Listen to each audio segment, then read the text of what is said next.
Welcome to entity day 60। आज हम chapter 4 का पेज 293 से 299 तक करेंगे। So without wasting much time let's start today's class. So question number 8 इस पेज का जो स्टार्ट किया है दैट इज शिक्षा के सामान्य एवं मुख्य उद्देश्यों का वर्णन करें। Describe the general and important AIIMS of education. ठीक है, एजुकेशन के उद्देश्य इसमें बताना है। शिक्षा एक समप्रयोजन नैतिक क्रिया है। समप्रयोजन यानी सभी के लिए समान प्रायोजित, प्रयोजन यानी एम सबका सेम होता है, शिक्षा देना। ठीक है, तो ये एक नैतिक क्रिया है, मॉरल क्रिया है। अतः यह कल्पना नहीं किया जा सकता कि यह उद्देश्य विहीन है, यानी हम सोच भी नहीं सकते कि शिक्षा उद्देश्य विहीन है, बल्कि शिक्षा एक सभी को समान रूप से शिक्षित करने का एक मॉरल एक्टिविटी है। तब फिर प्रश्न उठता है कि शिक्षा के उद्देश्य क्या होने चाहिए, है ना। मतलब अगर ऑब्वियस रूप में देखें तो शिक्षा का मूलतः उद्देश्य होना क्या चाहिए। कुछ कहते हैं शिक्षा का उद्देश्य चरित्र निर्माण यानी कैरेक्टर बिल्डिंग की शिक्षा से मानव व्यवहार का शोधन, यानी कि कैरेक्टर बिल्डिंग सिखाकर, कैरेक्टर बिल्ड करके जो मानव का व्यवहार है उसमें शोधन यानी उसको अच्छा करना, व्यवहार अच्छा करना, ताकि वो सबके साथ हम्बल और अच्छा व्यवहार कर सके। बालकों का चरित्र यदि अच्छा होगा तो वे राष्ट्र की अधिक रक्षा और सेवा कर सकेंगे। यानी बच्चे जो हैं शिक्षा में उनका अगर कैरेक्टर अच्छा बिल्ड किया जाए, चरित्र अगर अच्छा हुआ तो वो देश की रक्षा करेंगे और देश की सेवा अच्छे से करेंगे। कैरेक्टर बिल्डिंग की सभी प्रकार का निर्माण और कुंजी शिक्षा होती है। ठीक है, हर्बर्ट के अनुसार चरित्र निर्माण और नैतिक विकास, हर्बर्ट ने चरित्र निर्माण यानी कि कैरेक्टर बिल्डिंग और नैतिक विकास यानी मॉरल डेवलपमेंट को ही शिक्षा का सर्वोत्तम उद्देश्य माना है, हर्बर्ट ने। ठीक है, चरित्र निर्माण की शिक्षा से चरित्र उत्तम बनता है ना, और जीवन में सफलता मिलती है, इससे समाज का हित होता है। सबसे पहले ज्ञान प्राप्ति का उद्देश्य में सबसे पहला है ज्ञान प्राप्ति। वेबस्टर के शब्दों में जो ज्ञात है यानी हमको जो पता है वो हमारी शिक्षा है ना। वो जो हमारी जानकारी है, जो पता है वो जानकारी होती है, जो वास्तव में अनुभव के द्वारा प्राप्त होती है। एक इंसान के अंदर जो जानकारी होती है, अगर कोई चीज़, सपोज आपको चाय बनाना आता है, ठीक है, चाय बनाना कब आता है आपको? जब आप घर पे आपने बनाया पहली बार, कभी ना कभी तो बनाया होगा कि आप एकदम बचपन से जब से पैदा हुए हैं तब से आपको चाय बनाना आया होगा? नहीं, अनुभव के आधार पर सीखा है हमने, है ना। अनुभव, चाय बनाया तो आज हम कह सकते हैं कि मुझे चाय बनाना आता है। जॉन डी ने कहा है केवल वही जो हमारे संस्कार में संगठित हो गया है, यानी हमारे डे टू डे रूटीन में आ गया है, जो चीज़ जिससे हम वातावरण को अपनी आवश्यकताओं के अनुकूल बनाने में समर्थ हो सके, यानी उस ज्ञान को जो हमारे डे टू डे बिहेवियर में आ चुका है, संस्कार में आ चुका है, और उससे हम आसपास की चीज़ों को अपने आवश्यकता के अनुकूल बनाने में, जैसे चाय बनाना हमने सीख लिया है, हमको आता है, हमको जानकारी है, हम रोज़ सुबह शाम उठकर चाय बनाते हैं। चाय बनाना हमको आता है, इसलिए हमने लाइफ को अपना सिंपल बना लिया है कि हाँ, चाय ऐसे बनाकर हम खुद पी सकते हैं। अगर नहीं आया होता तो हम रोज़ किसी और से बनवाते या शॉप से खरीदते, ये लाइफ को कॉम्प्लिकेटेड करते। लेकिन क्योंकि हमको ये ज्ञान है कि चाय कैसे बनती है, तो हमने अपने आसपास के वातावरण को अपनी आवश्यकता के अनुकूल जो है वो हम बना लिया है, और अपने आदतों को उसी स्थिति के अनुकूल बना सके, इस उद्देश्य में यह है शिक्षा का उद्देश्य, यानी अपनी आवश्यकता के अनुकूल जो भी चीज़ें हमको मिली है उससे हम, शिक्षा से हम उस चीज़ को कर सकें। इस उद्देश्य में एक दोष है, यानी एक फ्लॉ बताया गया है कि चरित्र निर्माण, कैरेक्टर बिल्डिंग, जानकारी लेना, इन सब में एक दोष है। कोरा ज्ञान यानी सिर्फ नॉलेज, ओनली नॉलेज, व्यक्तियों को असामाजिक, अव्यवहारिक बना देता है। सिर्फ सुनना, चाय ऐसे बनती है, पतीली चढ़ाया, पानी डाला, चाय पत्ती डाला और ये डाला, ये इससे कोई एक्सपीरियंस आएगा क्या आपको? आप कैसे कह सकेंगे कि हाँ, जो नॉलेज मैंने पढ़ा है, सुना है या टीवी में देखा है, एग्जैक्टली वैसा ही बनेगा? ऐसा हो सकता है क्या? नहीं हो सकता। असामाजिक, इन सोशल और अव्यवहारिक, इन प्रैक्टिकल है ये, ठीक है। अपने स्व में यानी अपने में, स्वयं में व्याक केंद्रित हो जाता है इंसान, अपने में स्वकेंद्रित हो जाता है, सेल्फ सेंटर्ड हो जाता है। शेक्सपियर ने कहा है कि ज्ञान की सहायता से हम स्वर्ग भी प्राप्त कर सकते हैं। अब देखते होंगे ज्ञान की वजह से हम कहाँ से कहाँ इंसान पहुंच जाता है, देश कितना प्रगति करता है वहाँ रहने वाले लोगों के ज्ञान की वजह से। Knowledge is the wing where which we fly to heaven, यानी एक ऐसा विंग है जिससे हम स्वर्ग तक पहुंच सकते हैं। यानी एक फ्रेज में कहा है उन्होंने कि हम कुछ भी कर सकते हैं अगर हमको नॉलेज है तो। शिक्षा के उद्देश्य भौतिक संस्कार और समाज के विचारों तथा आदर्शों का ज्ञान प्राप्त करना है, यानी समाज के जो भी भौतिक चीज़ें हैं इन सब का ज्ञान जो है वो हमको, और जो भी आदर्श हैं उनका ज्ञान प्राप्त करना है। इस प्रकार ज्ञान प्राप्त करना निजी उन्नति यानी अपना पर्सनल डेवलपमेंट और समाज सेवा के लिए बहुत ज़्यादा आवश्यक है।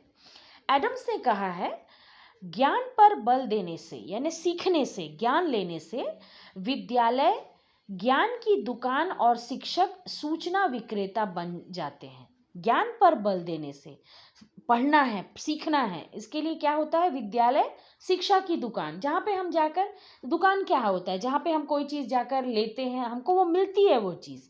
वैसे ही आप स्कूल में बच्चे जाते हैं, फी पे करते हैं, वहाँ टीचर जो होते हैं वो एक सूचना विक्रेता यानी सूचना देने का साधन, पैसे ले रहे हैं और आपको ज्ञान दे रहे हैं वहाँ पे, ठीक है।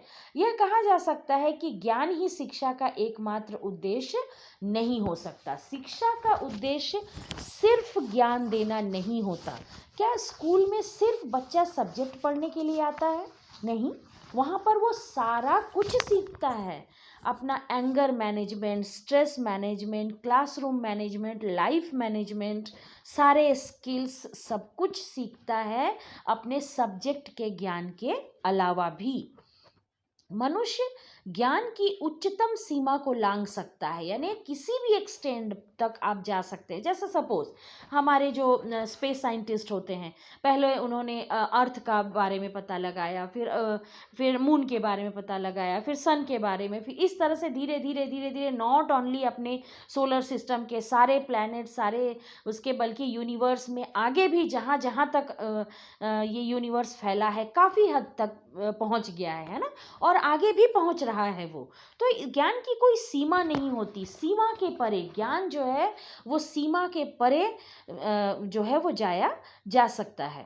परंतु यदि यह व्यवहार कुशल ना हो तो ज्ञान व्यर्थ हो जाता है। यानी आप सीख तो रहे हैं लेकिन अगर वो आपके बिहेवियर में नहीं है, आप कोई यूज़ नहीं कर रहे हैं उसका। सपोज साइंटिस्ट ने पता लगा लिया कि हाँ यहाँ पर जो हमारा जो अर्थ है, अर्थ और जो मार्स है वो एक जैसा हल्का फुल्का एक जैसा वो है, मार्स पृथ्वी के करीब है, लेकिन अगर वो जानने से तो कुछ नहीं होगा। साइंटिस्ट क्या करते हैं, उन्होंने मार्स पर अपना सैटेलाइट भेजा और जो भी स्टडी के लिए मटेरियल भेजा, पता चल रहा है कि हाँ मार्स ऐसा है, वहाँ से हमको ये सूचना मिल रही है और हमको ये फ़ायदा हो सकता है। तो ये होता है बिहेवियर में लाना उस ज्ञान को। अदरवाइज बैठकर सिर्फ मार्स को देखते रहने से तो कुछ होने वाला है नहीं, है ना। अब आते हैं शारीरिक विकास का उद्देश्य। प्राचीन काल में यूनान आदि यानी रोम जो कहते हैं, आदि नगर राज्यों में शिक्षा का उद्देश्य बालक को स्वस्थ बनाना था। यानी शिक्षा देकर उनका उद्देश्य क्या होता था? स्वस्थ बने बच्चा, जाए पढ़े, वहाँ पे खेले कूदे, अच्छी चीज़ें सीखकर स्वस्थ रहे, मेंटली फिजिकली। स्वस्थ मीन्स क्या होता है? सिर्फ फिजिकली हेल्दी होना नहीं, मेंटली हेल्दी होना, खुश रहना सीखे, एक दूसरे के साथ अच्छा बिहेवियर करना सीखे, जिससे वो फिजिकली, मेंटली और स्पिरिचुअली हेल्दी हो सके, ठीक है। उनका विचार था कि शरीर के विकास के बिना अन्य प्रकार के विकास जो हैं वो कभी भी नहीं हो सकते। अरस्तु, एरिस्टोटल नाम सुना होगा आपने, ने इसलिए कहा था कि स्वस्थ शरीर में ही स्वस्थ मस्तिष्क का वास होता है। यानी एक अच्छे हेल्दी बॉडी में ही एक हेल्दी जो ब्रेन है उसका वास होता है। उस समय विद्वान शरीर के विकास को अधिक महत्व देते थे। फिर थर्ड उद्देश्य है सांस्कृतिक, कल्चरल जो भी है, ठीक है। शिक्षा संस्कृति के निरंतर आगे प्रवाहित करने के साधन के रूप में समझी जाती है। जो शिक्षा आप लेते हैं, आपके जो देश की संस्कृति है, आपके एरिया, आपके घर की जो संस्कृति है, हमारे देश की संस्कृति जहाँ पे हम अनेकता में एकता, ये सब चीज़ों जो हमारे देश की संस्कृति है, उसको हम आगे बढ़ाते हैं शिक्षा के थ्रू। ये एक उद्देश्य माना जाता है। ठीक है, शिक्षा का कार्य भी मानव को सुसंस्कृत और विकसित करना, सुसंस्कृत करना, संस्कारी बनाना और उनको डेवलप करना है। इस उद्देश्य के समर्थकों का, यानी जिन्होंने ये माना है कि सांस्कृतिक यानी संस्कृति को आगे बढ़ाना है, इनका विचार है कि संस्कृति में भी अनुभव सम्मिलित होते हैं। हमारी संस्कृति लोगों का के साथ अच्छा बिहेव करना, आपने क्लास में पढ़ा लिया कि लोगों के साथ अच्छा बिहेव करना है, पढ़ा लेने से हो जाएगा क्या? नहीं होगा। उसको अपने व्यवहार में लाना पड़ेगा, अनुभव में शामिल करना पड़ेगा उसको। जो आदिकाल से अब तक सम्मिलित किए गए हैं, अच्छा काम करो, सिर्फ पढ़ने से नहीं होगा बल्कि उनको अच्छा काम करना भी है, यानी हमारे व्यवहार में उसको सम्मिलित करना है। सांस्कृतिक वंशक्रम के माध्यम से आगे पीढ़ियों में चलता है। इसी माध्यम से, वंशक्रम क्या होता है? हेरिडेटरी। हमारी जो संस्कृति है वो हम अपने घर में, परिवार में, समाज में, हमारे आसपास के लोगों को देते हैं, जो आगे बढ़ती चली जाती है। ज्ञान से मस्तिष्क शिक्षित होता है, मस्तिष्क दिमाग जो है वो शिक्षित होता है, और संस्कृति से हृदय। क्या कहा जाता है कि ज्ञान से दिमाग शिक्षित होता है और संस्कृति से, कल्चर से हमारा हृदय जो है वो शिक्षित होता है। महात्मा गांधी ने भी संस्कृति को, यानी हमारे जो संस्कार है उसको मानव जीवन की आधारशिला माना है। संस्कृति का अर्थ मनुष्य के संपूर्ण जीवन से जो समूहों के साथ संबंध, समूह मतलब अलग अलग फैमिली हो, कॉलोनीज हो, ग्रुप हो, समाज हो, इन सब के साथ, समूहों के साथ संबंध, उस समाज विशेष में व्याप्त जो है वो किस प्रकार चिंतन करते हैं, कैसे उनके अनुभव और विकास, जो उनकी इच्छाएं हैं, ये सारी चीज़ें संस्कृति के थ्रू आगे जो है वो जाती हैं। इसलिए संस्कृति में भौतिक जीवन, यानी हमारा जो भौतिक जीवन होता है, सामाजिक संस्थाएं और मानव व्यवहार, ये सब कुछ उसमें आते हैं। पूरे हमारे संस्कार कह लीजिए, आप किस तरह से बिहेव करते हैं, बोलते हैं, किस तरह से लोगों के साथ आपका व्यवहार होता है, आप किस तरह से अपने फेस्टिवल मनाते हैं, क्या खाना बनाते हैं, किस तरह से आप अपना छुट्टी बिता, सारे चीज़ों में ही तो हमारे संस्कार झलकते हैं ना। सभी, ये सारा सांस्कृतिक है, ये सारा कल्चरल है, ये सारी चीज़ें सांस्कृतिक शिक्षा के अंदर में आती हैं। शिक्षा के द्वारा संस्कृति की जानकारी और सांस्कृतिक हस्तांतरण होता है, यानी शिक्षा से हम हमारे संस्कार पता चलते हैं, संस्कृति का पता चलता है, और वो हमसे हमारे आगे, हमारे बच्चों में, फिर बच्चों से उनके बच्चों में, इस तरह से वो आगे ट्रांसफ़र होता है। इस उद्देश्य सांस्कृतिक वंशक्रम, इस उद्देश्य के समर्थकों का विचार है कि संस्कृति में वे सभी अनुभव सम्मिलित हैं जो मानव ने आदिकाल से अब तक संचित किए हैं। संस्कृति यानी संस्कार क्या है? जो युगों युगों से हमारे देश में लोग सीखते आए हैं, जो फॉलो करते आए हैं, वही हमारी संस्कृति है। सांस्कृतिक वंशक्रम यानी जो हमारा जनरेशन है, संस्कृति, हमारा जो संस्कार है, जो जनरेशन है, वो इसी के माध्यम से आगे पीढ़ियों में बढ़ता चला जाता है। ज्ञान से मस्तिष्क, ये हमने पढ़ चुके इस सेंटेंस को, कि ज्ञान से दिमाग हमारा शिक्षित होता है और संस्कृति से मस्तिष्क। ठीक है, अब इसकी आलोचना में आते हैं। संस्कृति को शिक्षा का मूलभूत बेसिक वो बताया तो गया है, लेकिन इसकी कुछ आलोचनाएं भी लोगों ने की हैं। क्या है देखिए, सांस्कृतिक शिक्षा की आलोचना से पूर्व यदि साम्यवादी चीन, साम्यवादी चाइना जो है, कम्युनिस्ट चाइना है ना, कम्युनिस्ट कल्चर है वहाँ पे चाइना में, चीन के सांस्कृतिक संघर्ष की ओर दृष्टिपात करें तो हमें सारी स्थिति स्पष्ट हो जाएगी। हम सांस्कृतिक जो हमारी शिक्षा है उसको क्रिटिसाइज क्यों किया गया है, इसको जानने के लिए हमको चाइना में जो कम्युनिस्ट जो कल्चर है, जो वहाँ की साम्यवादी जो कल्चर है, उस पर थोड़ा सा समझना होगा। जब भी संस्कृति किसी संकीर्ण व्यक्ति का नेतृत्व प्राप्त करती है, संकीर्ण मतलब बहुत छोटी सोच। आप जानते होंगे चाइना दुनिया का सबसे ज़्यादा पॉपुलेशन वाला कंट्री है, बहुत बड़ा देश है, बहुत प्रोग्रेसिव है, लेकिन वहाँ पर डेमोक्रेसी नहीं है। डेमोक्रेसी बोलते हैं वो लोग, लोकतंत्र है, लेकिन है नहीं। वहाँ पर कई साल, अभी आप देखिए शी जिनपिंग जो वहाँ के नेता हैं, जो वहाँ के राष्ट्रपति हैं, वो करीब 15-16 सालों से वहाँ के राष्ट्रपति हैं, और उन्होंने ये वहाँ पे बिल पास करवा दिया है कि वो जब तक जिंदा रहेंगे, जब तक राष्ट्रपति बनना चाहेंगे वही बनेंगे। डेमोक्रेटिक कंट्रीज़ में ऐसा तो होता नहीं है, और वहाँ पे कोई भी चीज़ पब्लिक के वेलफेयर के लिए नहीं होती। वहाँ पे वो कुछ लोग जो राष्ट्रपति और वो जो वहाँ पे जो ओन करते हैं, वही लोग उसका डिसीज़न लेते हैं। तो अगर कोई ऐसी संकीर्ण मानसिकता वाला इंसान अगर किसी देश में राजा बन जाए या प्रधानमंत्री बन जाए या राष्ट्रपति बन जाए, तो वो अपना महत्व खो देती है, क्योंकि वो इंसान तो अपने वेलफेयर के लिए और अपनी फैमिली और अपने आसपास जो लोग हैं उनके वेलफेयर के लिए काम करेगा।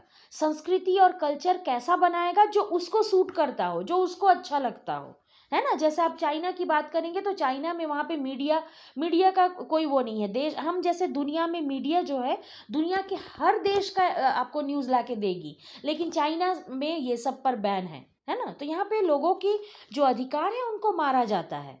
तो अगर ऐसे में शी जिनपिंग समझ लीजिए या जो भी नेता होगा, वो कोई ऐसा रूल्स रेगुलेशन और वो कल्चर स्टार्ट कर देगा, तो ऑब्वियसली जो लोगों के लिए हित में नहीं होंगी, तो इसका मतलब कि संस्कृति ने अपना महत्व जो है वो खो दिया है। दूसरी बात यह भी है कि संस्कृति के अनेक अर्थ हैं। सब संस्कृति जो है, हिंदू है धर्म है, मुस्लिम धर्म है, क्रिश्चियन है, पारसी हैं, सिख हैं, सब धर्मों की अपनी अपनी अलग अलग संस्कृति है। इसका मतलब ये होगा कि सिर्फ हिंदू बच्चे हिंदू स्कूल में पढ़ेंगे, मुस्लिम बच्चे मुस्लिम स्कूल में पढ़ेंगे, यहाँ पर कोई एक साथ आ ही नहीं पाएगा। संस्कृति की एक लिमिटेशन होती है, इसके अनेक अर्थ होते हैं, अलग अलग लोग होते हैं जो अलग अलग संस्कृति के होते हैं, सबका अपना अपना कल्चर होता है। हिंदू अपने घर में पूजा करता है, मुस्लिम अपने घर में नमाज पढ़ता है, सबकी संस्कृति अलग अलग है। तो हम संस्कृति माने तो माने किसे?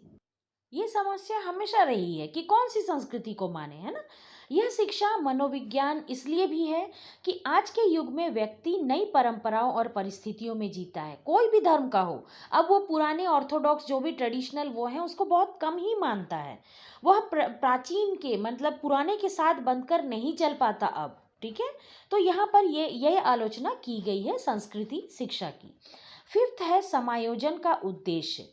कुछ शिक्षा शास्त्रियों के अनुसार शिक्षा का उद्देश्य समायोजन यानी कोऑर्डिनेशन, एक दूसरे के साथ मिलकर चलना, समायोजन की कुशलता की अभिवृद्धि, समायोजन की कुशलता यानी एक दूसरे के साथ कोऑर्डिनेशन में कुशल होना, ट्रेंड होना की अभिवृद्धि यानी उसका डेवलपमेंट। तो वह अपने उद्देश्य में असफल रहती है। डार्विन का मत रहा है कि शक्तिशाली ही जीवन संघर्ष में जीवित रहता है। हमने डार्विन का उद्देश्य पढ़ा है साइंस में। उनका कहना है कि जो शक्तिशाली होगा, जो सबसे ज़्यादा शक्तिशाली होगा, वही संघर्ष, क्योंकि हमेशा गरीब और अमीर, कम बल वाले और अधिक बल वालों के बीच हमेशा संघर्ष होता रहा है ना, सदियों से होता रहा है। और जीवित वही रहता है जो अधिक बलशाली होता है। शिक्षा का कार्य मानव को शारीरिक और बौद्धिक रूप से समायोजन के योग्य बनाना है, यानी वो शारीरिक रूप से भी बलशाली बने और दिमाग रूप से भी बलशाली बने। आप एकदम से पावरफुल, शारीरिक रूप से एकदम हट्टे कट्टे खूब बलशाली हैं, लेकिन दिमाग ज़रा भी नहीं है, तो क्या कोई काम आएगा उसकी बुद्धि का वहाँ पर या उसके शारीरिक क्षमता का? नहीं काम आएगा, ठीक है।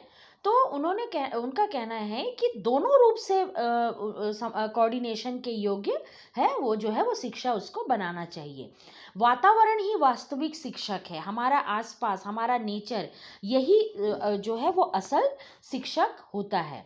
इसके द्वारा अनुभव प्राप्त करके मनुष्य सदैव कुछ न कुछ सीखता है। अतः शिक्षा का उद्देश्य समायोजन की क्षमता होनी चाहिए, समायोजन, कोऑर्डिनेशन होना चाहिए। अब इसकी क्या आलोचना की गई है? समायोजन केवल मनुष्यों के लिए नहीं, पशुओं के लिए भी उतना ही आवश्यक है। है ना, पशु जो हैं वो भी तो लिविंग बींग्स हैं। तो कोऑर्डिनेशन सिर्फ इंसानों के लिए ही नहीं, पशुओं के लिए भी है। सपोज आप अपने घर में जब डॉग पालते हो या कैट पालते हो या कोई भी एनिमल पालते हो, है ना, एनिमल एनिमल होता है, देखिए, ठीक है, और इंसान इंसान होता है। लेकिन आप अपने घर में जब सपोज कोई एक कुत्ता पाल रहे हैं, तो वो जो डॉग होता है वो भी तो आपके साथ कोऑर्डिनेशन करके रहता है। बल्कि और जो वो जो गलियों में जो डॉग्स घूमते रहते हैं, उनको उनको उनके लिए कोई वो नहीं, जब चाहे जिसको पाए काट देंगे और जो मर्जी आएगा वो करेंगे। लेकिन घर में रहने वाला जो डॉगी होता है वो ऐसा करता है क्या? नहीं करता। इसका मतलब कि उसने भी कोऑर्डिनेशन किया है हमारे साथ, उसने भी समायोजन किया है, उसने भी अपनी चीज़ें समझी हैं कि नहीं मुझे इस घर में इस तरह से रहना है। तो सिर्फ इंसान ही कोऑर्डिनेशन नहीं करता, पशुएं भी करते हैं, ठीक है। प्राकृतिक वातावरण में समायोजन करने के लिए मनुष्य और पशु दोनों की स्थिति सामान्य है। लेकिन प्राकृतिक वातावरण के परे भी तो सामाजिक वातावरण है। नॉर्मल, अगर आप सपोज पहले के हमारे जो आदि मानव वो जंगल में रहते थे, ठीक है, वहाँ पे मानव और पशु सब एक साथ रहते थे, कोई वहाँ पे उनको कुछ भी वहाँ पे मेंटेन करके चलने की ज़रूरत नहीं पड़ती थी। इंसान पशुओं को मार के खाता था, पशु इंसान को मार के खाता था, कोई प्रॉब्लम नहीं थी। लेकिन अब सिर्फ हमारे लिए प्राकृतिक वातावरण ही थोड़ी है, अब हम जंगल में थोड़ी रहते हैं, अब तो हम घरों में रहते हैं, कॉलोनीज में रहते हैं, हमारा एक प्लांट लाइफ है, ठीक है। यहाँ पर तो हम नॉर्मल जैसे नेचुरल वातावरण में जैसा करते थे वैसा तो नहीं कर सकते। अब हमारा एक समाज है ना, हमने घर में एक डॉग पाला है या कैट पाला है या जो भी कुछ भी पाला है, उसके साथ हमको बाहर निकलना है, या घर में आपके कोई आ रहा है, उस वो डॉग ऐसा ना हो कि वो काट ले किसी को। यानी सिर्फ हमको नेचुरल वातावरण ही हमारे आसपास नहीं है, हमारा एक समाज भी है, सामाजिक वातावरण भी है जहाँ पर हमको रहना है। यह उद्देश्य अत्यंत संकीर्ण है ना, समायोजन, कोऑर्डिनेशन, ये उद्देश्य बहुत छोटा है, संकीर्ण है।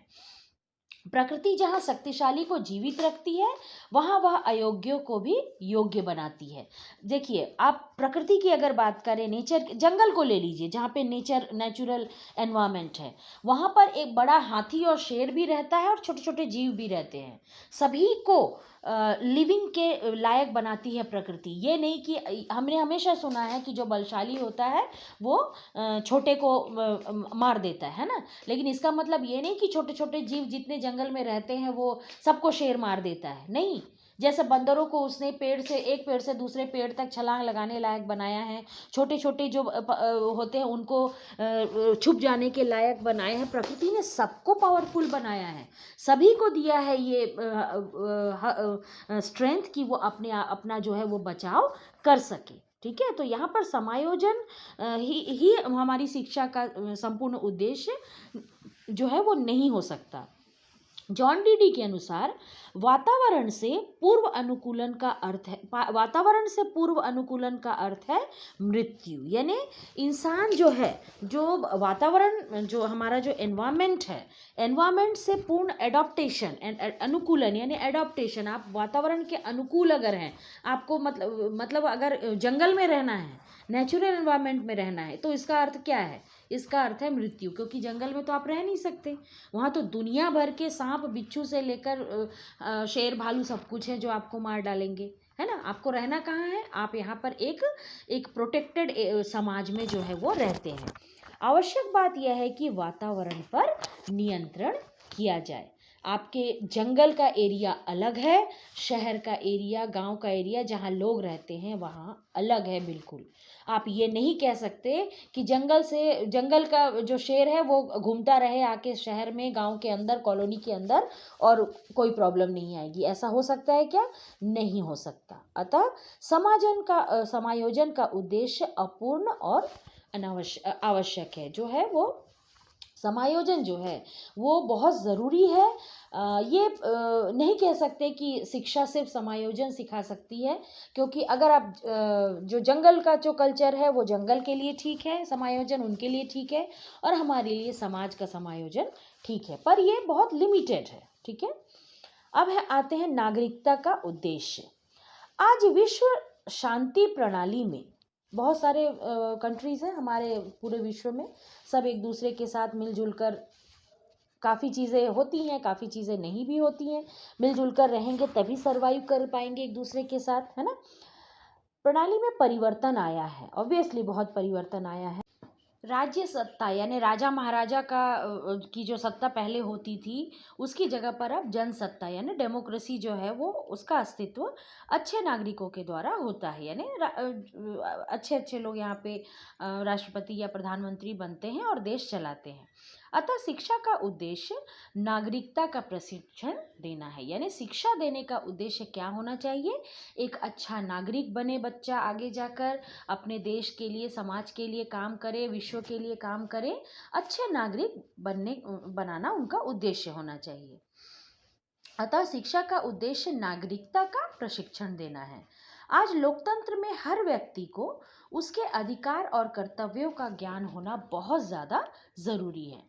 डॉक्टर जाकिर हुसैन के अनुसार प्रजातंत्र या लोकतंत्र या डेमोक्रेसी व्यक्ति की प्रेरणा पर आश्रित रहता है। यानी व्यक्ति किस तरह से उसको चलाएगा, किस तरह से उसमें काम करेगा, इस पर आश्रित होता है, न कि ऊपर से मिलने वाले निर्देशों पर वो रहेगा। ठीक है, यानी कि ऊपर से मिलने वाले निर्देश यानी कोई दूसरा देश या कोई ऐसा जो उसको चलाए, उसके व्यवहार पर, उसके डे टू डे वर्क पर नज़र रखे, उससे नहीं होता, बल्कि लोगों के अच्छे व्यवहार से एक प्रजातंत्र जो है वो चलता है। राज्य का सबसे कठिन कार्य प्रत्येक नागरिक में समान राष्ट्रीय स्वभाव का विकास करना है। कोई राज्य या देश कह सकते हैं आप, उसका सबसे कठिन कार्य ये है कि सभी नागरिकों में, उस देश में रहने वाले सभी नागरिकों के अंदर समान, यहाँ सामान्य नहीं है, समान यानी इक्वल राष्ट्रीय स्वभाव यानी कि अच्छा नागरिक होने का स्वभाव विकसित करना। प्लेटो के अनुसार केवल नागरिकता की शिक्षा ही अपना चरितार्थ करती है। यानी एजुकेशन फॉर सिटीजनशिप यानी नागरिकता, अच्छा नागरिक बनने की जो शिक्षा होती है, is the only education which deserves the name. यानी अच्छा नागरिक बनना ही आप कह सकते हैं कि ओवरऑल शिक्षा का मुख्य उद्देश्य होता है। अब है अवकाश के समय का उपयोग का उद्देश्य। प्रायः देखा जाता है कि आवश्यक कामकाज के बाद व्यक्ति अवकाश में विश्राम करता है, रेस्ट करता है। अवकाश या जो हॉलीडे कहें या जो गैप होता है, गैप पीरियड, उसका उपयोग कई प्रकार से किया जा सकता है। शिक्षा का उद्देश्य अवकाश के समय को ठीक ठाक प्रकार से उपयोग जो है करना, यानी ठीक जो अवकाश या टाइम जो आपके पास है, फ्री टाइम, उसका शिक्षा का उद्देश्य उस फ्री टाइम को अच्छे से यूज़ करना होता है। शिक्षा का उद्देश्य अवकाश के समय को ठीक ठाक प्रकार से उपयोग करना होना चाहिए। अवकाश के समय के उपयोग से हमारा आशय है कि व्यक्ति अपने समय का उपयोग किस प्रकार करता है। व्यक्ति अपने संपर्क में जाना जाता है, यानी आसपास के लोग उसे जानते हैं। शिक्षा के इस उद्देश्य से बालकों में अव्यक्त गुण यानी उसके अंदर का हिडन जो टैलेंट है की अभिव्यक्ति होने लगती है। यानी कि उसके अंदर जो टैलेंट है वो बाहर आता है। रुचियों का विकास होता है, संस्कृति का प्रसार होता है। अवकाश यहाँ पर आपको हॉलीडे लग रहा होगा, है ना। हॉलीडे मीन्स खाली टाइम, छुट्टी। यहाँ पर अवकाश का मतलब वो नहीं है। यहाँ पर है आपके पास 24 घंटे हैं। ठीक है, एक बच्चा सुबह उठा, उसके पास 24 घंटे का टाइम है। सुबह से लेकर सुबह 6-7 बजे से 12-1 बजे तक, या 10-11 बजे से शाम 4 बजे तक के लिए अगर आप उसको स्कूल भेज रहे हैं या किसी ऐसी जगह पर भेज रहे हैं जहाँ पर उसको शिक्षा मिल रही हो, तो वो उसके लिए अच्छा होगा। आलोचना क्या है इसका देखिए। अवकाश के समय के उपयोग की शिक्षा सभी व्यक्तियों के लिए नहीं हो सकती। अवकाश तो उसे मिलता है जो साधन संपन्न होता है। यानी गरीब के बच्चों को मिलता है क्या कोई ऐसा फ्री टाइम? वो तो बेचारे सुबह से उठकर इधर उधर काम के लिए चले जाते हैं या भीख मांगने चले जाते हैं। इससे अवकाश के उपयोग की शिक्षा देने का प्रश्न ही नहीं उठता। जो गरीब बच्चे हैं, जिनके पास खाने के लिए नहीं है या जिनके माँ बाप नहीं हैं, वो सिग्नल पे जाकर भीख मांगते हैं या कोई काम करने जाते हैं, उनके लिए क्या फ्री टाइम है ना। उनके लिए तो कोई फ्री टाइम है, फिर उनको शिक्षा कहाँ से मिलेगी, है ना। फिर है आत्मबोध का उद्देश्य, अपने को, सेल्फ को जानना, है ना। इस उद्देश्य के अंतर्गत जीवन की आध्यात्मिक वृत्तियों का समावेश हो जाता है। आत्मबोध, एनलाइटनमेंट, सब कुछ जान जाना कि हाँ, हमारा जन्म इसलिए हुआ है, ये हमारा उद्देश्य है, हमें ये काम करना है, आदि आदि। ठीक है, ये होता है आत्मबोध, मेरे अंदर ये अच्छा है या ये बुरा है। आत्मबोध से तात्पर्य है आत्मानुभव। आत्मानुभव मतलब अपने आत्मा का अनुभव, जो हमारे अंदर है उसको समझ पाना।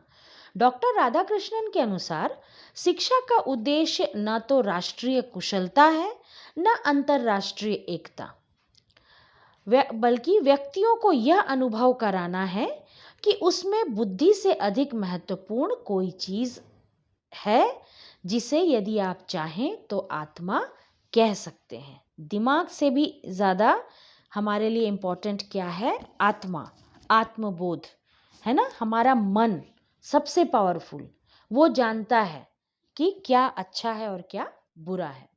इस उद्देश्य के समर्थन में लोगों का विचार है कि आत्मबोध से आध्यात्मिक उन्नति होती है। जब हम अपने आप को जान जाते हैं कि हाँ, हमारे में ये बुराई है या ये अच्छाई है, तो आध्यात्मिक स्पिरिचुअल डेवलपमेंट होता है हमारा। व्यक्ति स्वार्थों से ऊपर उठ जाता है और फिर वह समाज के लिए काम करने लगता है, समाज के लिए उपयोगी बन जाता है।